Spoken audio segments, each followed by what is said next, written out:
ನಮಸ್ಕಾರ ಸ್ನೇಹಿತರೆ, Vishwavani TV ಸ್ಪೆಷಲ್ನ big boss ಅಪ್ಡೇಟ್ಗೆ ಸ್ವಾಗತ. ನಾನು ಸುಜಯ್ ರಾಜ್. ಸ್ನೇಹಿತರೆ, ಇವತ್ತು ಬೆಳಗ್ಗೆ ಬಂದಿರುವಂತಹ ಬಿಗ್ ಬಾಸ್ ಪ್ರೋಮೋನ ನೀವೆಲ್ಲರೂ ನೋಡಿರ್ತೀರಾ. ಅಶ್ವಿನಿ ಗೌಡ ಅವರ ಉಪವಾಸ ಸತ್ಯಾಗ್ರಹದಿಂದ ಮನೆಯ ವಾತಾವರಣ ಬದಲಾಗುತ್ತಾ ಅನ್ನುವಂತಹ ಕ್ಯಾಪ್ಷನನ್ನು ಆ ಒಂದು ಪ್ರೋಮೋಗೆ ಕೊಟ್ಟಿದ್ದಾರೆ.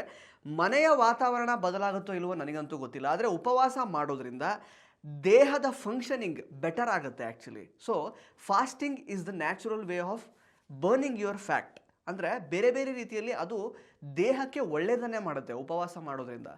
ಫಾರ್ ಎಕ್ಸಾಂಪಲ್, ಏಕಾದಶಿ ಆಗಿರಬಹುದು ಅಥವಾ ಇವತ್ತು ಗುರುವಾರ, ರಾಯರ ವಾರ ಅಂದ್ಕೊಂಡು ಸಾಕಷ್ಟು ಜನ ಉಪವಾಸವನ್ನು ಮಾಡ್ತಾರೆ. ಸೊ ಅದರಿಂದ ನಮ್ಮ ದೇಹದ ಒಂದು ರಕ್ತ ಪರಿಚಲನೆಯಿಂದ ಹಿಡಿದು ಮೆಟಬಾಲಿಸಮ್ ಅಂತ ಏನು ಹೇಳ್ತೀವಿ, ಟೋಟಲ್ ಓವರಾಲ್ ಬಾಡಿ ಫಂಕ್ಷನ್ಸ್ ಎಲ್ಲ ಏನಿದೆಯಲ್ಲ ಅದು ತುಂಬ ಬೆಟರ್ ಆಗ್ತಾ ಹೋಗುತ್ತೆ. ಆ್ಯಂಡ್ ಫ್ಯಾಟ್ ಬರ್ನ್ ಮಾಡೋದಕ್ಕೆ ಇದಕ್ಕಿಂತ ಒಂದು ಈಸಿಯೆಸ್ಟ್ ವೇ ಇನ್ನೊಂದಿಲ್ಲ ಅಂತಲೇ ಹೇಳ್ಬೋದು. ಸೊ ಹಾಗಾಗಿ ಮನೆಯ ವಾತಾವರಣಕ್ಕಿಂತ ಯಾರು ಈ ಉಪವಾಸ ಸತ್ಯಾಗ್ರಹ ಮಾಡ್ತಾರಲ್ಲ ಅವರ ಫ್ಯಾಟ್ ಬರ್ನ್ ಆಗೋದಕ್ಕೆ ಇದು ಬಹಳ ಸಹಕಾರಿಯಾಗಿ ಕೆಲಸ ಮಾಡುತ್ತೆ ಈ ಒಂದು ಪ್ರೊಸೀಜರ್.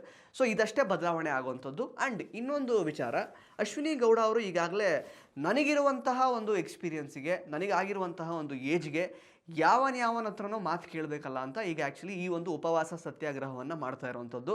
ಬಟ್ ಈ ಒಂದು ಸೀಸನ್ ಶುರು ಆದಾಗಲಿಂದ ಅವರ ತಲೆಗೆ ಒಂದು ಮನವರಿಕೆ ಆಗದೇ ಇರುವಂತಹ ವಿಚಾರ ಏನು ಅಂತಂದರೆ, ಮರ್ಯಾದೆಯನ್ನು ನಾವು ಇನ್ನೊಬ್ಬರಿಗೆ ಕೊಟ್ಟರೆ ಅದು ವಾಪಸ್ ನಮಗೆ ಸಿಗುತ್ತಲ್ವಾ, ಇದು ಒನ್ ಸೈಡೆಡ್ ಆಗುತ್ತೆ ಅಂತ ಹಿಂಗೆ ಅವರು ಭಾವಿಸ್ತಾ ಇದ್ದಾರೆ. ಅದೇ ನಮಗೆ ಅರ್ಥ ಆಗ್ತಾ ಇಲ್ಲ.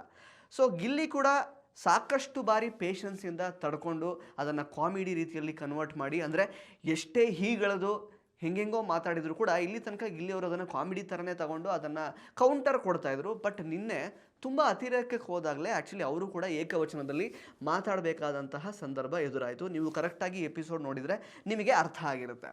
ಸೊ ಗಿಲ್ಲಿ ಅಂತ ಗಿಲ್ಲಿನೇ, ಅಂದರೆ ಧ್ರುವಂತವರು ಒಂದು ಮಾತು ಹೇಳ್ತಾರೆ, ಸಾವಿನ ಮನೆಯಲ್ಲೂ ಬೇಕಿದ್ರೆ ಕಾಮಿಡಿ ಮಾಡಿಬಿಡ್ತಾನೆ ಗಿಲ್ಲಿ ಅಂತ.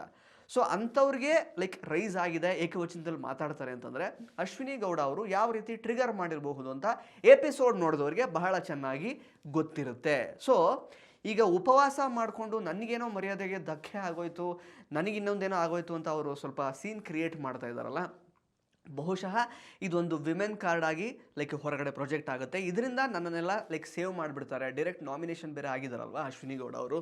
ಸೊ ಜನ ಎಲ್ಲ ನನ್ನ ಬಗ್ಗೆ ಕರುಣೆಯನ್ನು ತೋರಿಸಿ ನನ್ನನ್ನು ಸೇವ್ ಮಾಡ್ತಾರೆ ಅನ್ನುವಂತಹ ಒಂದು ಬಹುಶಃ ಹಂಬಲ ಅವರಲ್ಲಿ ಇದೆ ಅಂತ ಅನಿಸುತ್ತೆ. ಬಟ್ ಹೊರಗಡೆ ಆಗ್ತಾ ಇರೋದೇ ಬೇರೆ, ಅದು ಅವರಿಗೆ ಗೊತ್ತಾಗ್ತಾ ಇಲ್ಲ. ಬಹುಶಃ ವೀಕೆಂಡಲ್ಲಿ ಅವರಿಗೆ ಗೊತ್ತಾಗಬಹುದು. ನೋಡೋಣ, ಕಾದು ನೋಡೋಣ ಏನಾಗುತ್ತೆ ಅಂತ. ಆ್ಯಂಡ್ ಧ್ರುವಂತ್ ಅವರು ಒಂದು ಮಾತು ಹೇಳ್ತಾರೆ ಗಿಲ್ಲಿ ಬಗ್ಗೆ, ಗಿಲ್ಲಿ ಅವರು ಸಾವಿನ ಮನೆಯಲ್ಲೂ ಕಾಮಿಡಿ ಮಾಡ್ತಾರೆ ಅಂತ. ಒಬ್ಬೊಬ್ಬರು ಒಂದೊಂದು ರೀತಿಯೆಲ್ಲ ಆಟ ಆಡ್ತಾರೆ. ಈಗ ಪ್ರತಿಯೊಂದಕ್ಕೂ ಈಗ ಇನ್ಫ್ಯಾಕ್ಟ್ ಧ್ರುವಂತ್ ಅವರೇ ಅಶ್ವಿನಿ ಗೌಡ ಅವ್ರ ಹತ್ರ ನನಗೆ ಆಟ ಆಡಲಿಕ್ಕೆ ಚಾನ್ಸ್ ಕೊಡಬೇಕು ಅಂತ ಹೇಳುವಾಗ, ಇಲ್ಲ ನಾನು ಯಾಕೋ ಧನುನ್ ಕಳಿಸ್ತೀನಿ ಅಂತ ಹೇಳುವಾಗ ನೀವು ಹೇಗೆ ರಿಯಾಕ್ಟ್ ಮಾಡಿದ್ರಿ, ಇಲ್ಲ ಆಗೋದೇ ಇಲ್ಲ, ಚಾನ್ಸೇ ಇಲ್ಲ, ಹಂಗೆ ಹೆಂಗೆ ಅಂತೆಲ್ಲ ಗಲಾಟೆ ಮಾಡಿದ್ರಿ ಅಲ್ವಾ. ಸೊ ಒಬ್ಬೊಬ್ಬರು ಒಂದೊಂದು ರೀತಿಯಲ್ಲಿ ಬಿಹೇವ್ ಮಾಡ್ತಾರೆ. ಸೊ ಎಂತಹ ಒಂದು ಉದ್ರಿಕ್ತವಾದ ಸಮಯದಲ್ಲೂ ಅದನ್ನು ಕಾಮಿಡಿ ಮೂಲಕ ಅದನ್ನು ಅಂದರೆ ಅಲ್ಲಿಗಲ್ಲಿಗೆ ಸಮಾಪ್ತಿಗೊಳಿಸುವಂತಹ ಟ್ಯಾಲೆಂಟ್ ಏನಾದರೂ ಇದ್ದರೆ ಅದು ಗಿಲ್ಲಿಗೆ ಮಾತ್ರ. ಗಿಲ್ಲಿನೂ ಅಂದರೆ ಜಗಳ ಆಡ್ಕೊಂಡು ಹೊಡೆದಾಡ್ಕೊಂಡು ಆ ಥರದ್ದೇ ಮನಸ್ಥಿತಿಯವರು ಆಗಿರ್ತಿದ್ರೆ ಬಹುಶಃ ಮನೆ ಥರನೇ ಆಗಿರ್ತಿರ್ಲಿಲ್ಲ.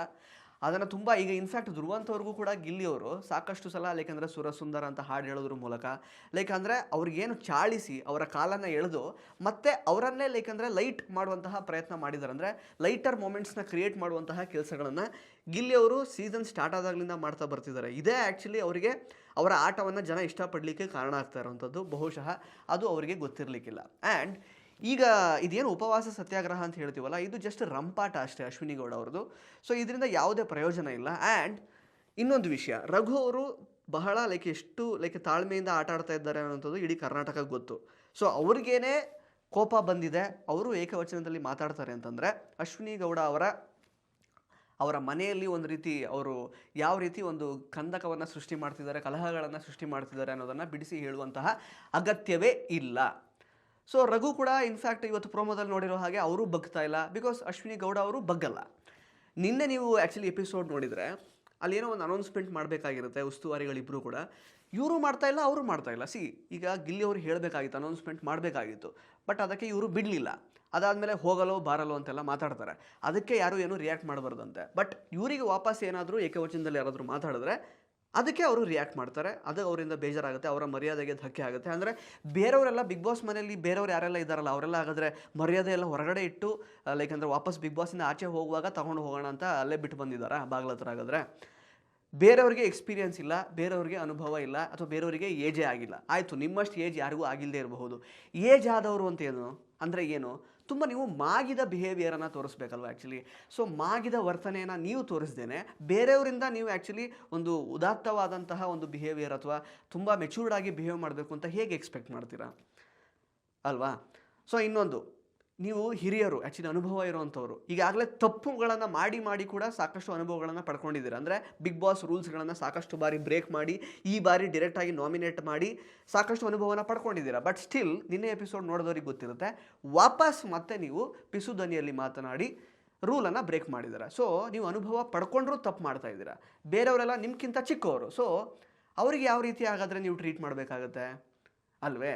ಸೊ ಫೈನಲಿ ನಿಮ್ಮ ಅಜೆಂಡಾ ಏನಿದೆ ಅಂದರೆ ಎಲ್ಲ ಕ್ಯಾಮ್ರಾಗಳು ನಿಮ್ಮ ಕಡೆ ತಿರುಗಿದೆ. ನಿನ್ನೆಯಿಂದ ಆಲ್ಮೋಸ್ಟ್ 2-3 ಡೇಸಿಂದ ನಿಮ್ಮದೇ ಪ್ರೊಮೋ ಬರ್ತಾ ಇದೆ. So whatever you are thinking ಅದೆಲ್ಲ ಆ್ಯಕ್ಚುಲಿ ಈಗ ಕರೆಕ್ಟಾಗಿ ನಡೀತಾ ಇದೆ ನಿಮ್ಮ ಪ್ರಕಾರನೇ. ಸೊ ಇದು ಸ್ಯಾಟರ್ಡೆ ತನಕ ಹೇಳ್ಕೊಂಡು ಹೋಗ್ತಿರೋ ಏನೋ ಗೊತ್ತಿಲ್ಲ, ಅಥವಾ ಬೇರೆ ಪ್ರೊಮೋನೇ ಇವತ್ತು ಸಂಜೆ ಬರಬಹುದು. ಬಟ್ ನೀವು ಮಾಡ್ತಿರುವಂತಹ ಉಪವಾಸ ಸತ್ಯಾಗ್ರಹ ಏನಿದೆಯಲ್ಲ, ಇದು ರಂಪಾಟ ಅಷ್ಟೇ ಹೊರಗಡೆ ನೋಡ್ತಾ ಇರುವಂತಹ ಜನಗಳಿಗೆ. ರಘು ಅವರು ಏಕೆಂದರೆ ಇಡೀ ಇವಾಗ ರಘು ಅವ್ರು ಯಾವ ರೀತಿ ಪಿಕ್ಚರ್ ಕೊಟ್ಟಿದ್ದಾರೆ ಹೊರಗಡೆ ಅಂತ ಹೇಳಿದರೆ, ವೈಲ್ಡ್ ಕಾರ್ಡ್ ಕಂಟೆಸ್ಟೆಂಟ್ಸ್ಗಳಲ್ಲೇ ಉತ್ತಮವಾದಂತಹ ಕಂಟೆಸ್ಟೆಂಟ್ ಅನ್ನುವಂತಹ ಒಂದು ಅಭಿಪ್ರಾಯವನ್ನು ಜನಗಳು ಅವರ ಬಗ್ಗೆ ವ್ಯಕ್ತಪಡಿಸ್ತಾ ಇದ್ದಾರೆ. ಆ್ಯಂಡ್ ಧನು ಮತ್ತು ಅಭಿ ಅವರು ನಿನ್ನೆ ಸಿಕ್ಕಾಬಟ್ಟೆ ಗಿಲ್ಲಿ ಮೇಲೆ ಆ್ಯಕ್ಚುಲಿ ಹಾರ್ತಾ ಇದ್ರು. ಸೊ ಅವ್ರಿಗೇನೋ ಲೈಕ್ ಅಂದರೆ ಪಾಠ ಕಲಿಸೋ ಥರ ಎಲ್ಲ ಮಾತಾಡ್ತಾಯಿದ್ರು. ಸೊ 3ನೇ ವಾರ 4ನೇ ವಾರ ಬರೋ ತನಕ ಬಿಗ್ ಬಾಸ್ ಮನೆ ಒಳಗಡೆ ಕಾಣಿಸ್ಕೊಳ್ಳದೇ ಇದ್ದಿದ್ದಂತಹ ಕಂಟೆಸ್ಟೆಂಟ್ಸ್ಗಳು ಇವರಿಬ್ಬರು. ಆ್ಯಕ್ಚುಲಿ ಇವ್ರು ಬಂದು ಗಿಲ್ಲಿಗೆ ಯಾವ ರೀತಿ ಆಟ ಆಡಬೇಕು, ಹೇಗೆ ದೊಡ್ಡವರಿಗೆ ಮರ್ಯಾದೆ ಕೊಡಬೇಕು ಅಂತ ಹೇಳ್ಕೊಡ್ತಾ ಇದ್ದಾರೆ. ನೀವು ಎಲ್ಲಿದ್ದಿರಿ 4 ವೀಕ್ಸ್? ಸ್ಟಾರ್ಟಿಂಗ್ 4 ವೀಕ್ಸ್ ನೀವು ಕಾಣಿಸ್ಕೊಂಡೇ ಇರಲಿಲ್ವಲ್ಲ. ಇನ್ಫ್ಯಾಕ್ಟ್ ಅಭಿಯವರು ಇಲ್ಲಿ ತನಕನೂ ಕಾಣಿಸ್ಕೊಂಡಿಲ್ಲ ಸರಿಯಾಗಿ ಹೇಳಬೇಕು ಅಂತಂದರೆ. ಸೊ ನೀವು ಬಂದು ಆ್ಯಕ್ಚುಲಿ ಅಶ್ವಿನಿ ಗೌಡ ಅವರು ನಿಮ್ಮನ್ನೆಲ್ಲ ಕ್ಯಾಪ್ಟನ್ಸಿ ಟಾಸ್ಕಿಗೆ ನಿಮ್ಮನ್ನು ಸೆಲೆಕ್ಟ್ ಮಾಡಿಬಿಟ್ರು ಅನ್ನೋ ಕಾರಣಕ್ಕೆ ಗಿಲ್ಲಿಗೆ ಹೋಗಿ ಏನೋ ಮಾತಾಡೋಕ್ಕೆ ಹೋಗ್ತೀರಾ. ಅಲ್ಲಿ ಏನೋ ಆ್ಯಕ್ಚುಲಿ ಅಲ್ಲಿ ಜಗಳ ಮಾಡೋಕ್ಕೆ ಸ್ಟಾರ್ಟ್ ಮಾಡಿದ್ರಿ. ಸೊ ಅದು ಜಗಳ ಮಾಡುವಾಗ ನೀವು ಆ್ಯಕ್ಚುಲಿ ಅಲ್ಲಿಂದ ಹೊರಗಡೆ ಬಂದುಬಿಡ್ತೀರಾ. ಆ್ಯಕ್ಚುಲಿ ಆ ಜಗಳ ಕಂಪ್ಲೀಟ್ ಆಗೋದಕ್ಕೆ ಬಿಡಲ್ಲ. ಅಂದರೆ ಆ ಕಾನ್ವರ್ಸೇಷನ್ ಕಂಪ್ಲೀಟ್ ಆಗೋ ತನಕ ನೀವಿರಲ್ಲ, ಹೊರಗಡೆ ಬಂದುಬಿಟ್ಟು ಆಮೇಲೆ ಅಶ್ವಿನಿ ಗೌಡ ಅವರ ಮುಖ ನೋಡ್ತೀರಾ. ಅಂದರೆ what was your thought actually, what was running in your mind? ಏನು ನಡೀತಾ ಇತ್ತು ನಿಮ್ಮ ತಲೆಯಲ್ಲಿ? ಅಶ್ವಿನಿ ಗೌಡ ಅವರು ನಿಮ್ಮನ್ನು ಸೇಫ್ ಮಾಡಿ ಅಥವಾ ಈಗ ಕ್ಯಾಪ್ಟನ್ಸಿ ಟಾಸ್ಕಿಗೆ ನಿಮ್ಮನ್ನು ಸೆಲೆಕ್ಟ್ ಮಾಡಿದ್ರಲ್ಲ, ಸೊ ಹಾಗಾಗಿ ಅವ್ರಿಗೇನೋ ಟ್ರಿಬ್ಯೂಟ್ ಥರ ಇದು ಮಾಡಿದೆ ಆ್ಯಕ್ಚುಲಿ. ಗಿಲ್ಲಿ ಹತ್ರ ಹೋಗಿ ನಾನು, ಯಾಕೆಂದರೆ ಅವ್ರು ದೊಡ್ಡವರು, ಅವ್ರಿಗೆ ಮರ್ಯಾದೆ ಕೊಡಬೇಕು ಹಾಗೆಲ್ಲ ಮಾತಾಡಿದ್ದೆ, ಅದಕ್ಕೋಸ್ಕರನ ಹಾಗಾದರೆ? ಸೊ ನೀವು ಇಷ್ಟೆಲ್ಲ ಮಾಡಿದ್ರು ಆ್ಯಕ್ಚುಲಿ ಕಾಣಿಸ್ಕೊಳಕ್ಕಾಗ್ತಾ ಇಲ್ಲ ಅಭಿಯವರೇ ಅಲ್ವೇ? ಆ್ಯಂಡ್ ಧನು ಅವರಿಗೆ ಆ್ಯಕ್ಚುಲಿ ಅದೇ ಈಸ್ ಇನ್ ಗುಡ್ ಬುಕ್ಸ್, ಪರವಾಗಿಲ್ಲ, ಅವ್ರು ಆಚೆ ಈಚೆ ಎರಡೂ ಕಡೆ ಬ್ಯಾಲೆನ್ಸ್ ಮಾಡ್ತಾ ಇದ್ದಾರೆ. ಬಟ್ ನೀವಿಬ್ಬರೂ ಕೂಡ 4 ವೀಕ್ಸ್ ಎಲ್ಲೂ ಕಾಣಿಸ್ಕೊಂಡಿರಲಿಲ್ಲ. ಅದನ್ನು ಕಿಚ್ಚ ಸುದೀಪ್ ಅವರು ಕೂಡ ಬಹಳ ಚೆನ್ನಾಗಿ ನಿಮಗೆ ರಿಜಿಸ್ಟರ್ ಆಗೋ ಥರನೇ ವೀಕೆಂಡಲ್ಲೇ ಹೇಳಿದ್ದಾರೆ. ಸೊ ಇದಿಷ್ಟು ನಿನ್ನೆ ಎಪಿಸೋಡ್ ಬಗ್ಗೆ, ಹಾಗೆಯೇ ಅಶ್ವಿನಿ ಗೌಡ ಅವರ ಉಪವಾಸ ಸತ್ಯಾಗ್ರಹ ಅಲ್ಲ ರಂಪಾಟದ ಬಗ್ಗೆ ಹೇಳುವಂತಹ ಪ್ರಯತ್ನ. ನಿಮಗೇನು ಅನಿಸುತ್ತೆ ಈ ಒಂದು ಉಪವಾಸ ಸತ್ಯಾಗ್ರಹದ ಬಗ್ಗೆ? ನಾನು ಆಗಲೇ ಹೇಳಿದೆ actually, fasting is a like natural way of burning fat ಅಂತ. ಸೊ ಅದಾಗಿದ್ರೆ ಆ್ಯಕ್ಚುಲಿ ಮನೆಯಲ್ಲಿ ನಿಜವಾಗ್ಲೂ ವಾತಾವರಣ ಬದಲಾಗುತ್ತೆ. ಫ್ಯಾಟ್ ಬರ್ನಿಂಗ್ ಪ್ರೋಸೆಸ್ ಸರಿಯಾಗಾದರೆ ಮನೆಯಲ್ಲಿ ನಿಜವಾಗ್ಲೂ ಒಳ್ಳೆ ರೀತಿಯಲ್ಲಿ ವಾತಾವರಣ ಬದಲಾಗುತ್ತೆ. ಇದ್ರ ಬಗ್ಗೆ ನಿಮ್ಗೆ ಏನು ಅನಿಸುತ್ತೆ ಅಂತ ದಯವಿಟ್ಟು ಕಮೆಂಟ್ ಬಾಕ್ಸಲ್ಲಿ ಕಮೆಂಟ್ ಮಾಡಿ ತಿಳಿಸಿ. ಧನ್ಯವಾದ. ಇಂಟ್ರೆಸ್ಟಿಂಗ್ ಮತ್ತು ಇನ್ಫಾರ್ಮೇಟಿವ್ ವಿಡಿಯೋಗಳನ್ನು ಮಿಸ್ ಮಾಡ್ಕೋಬೇಡಿ. ಈಗಲೇ ಸಬ್ಸ್ಕ್ರೈಬ್ ಮಾಡಿ.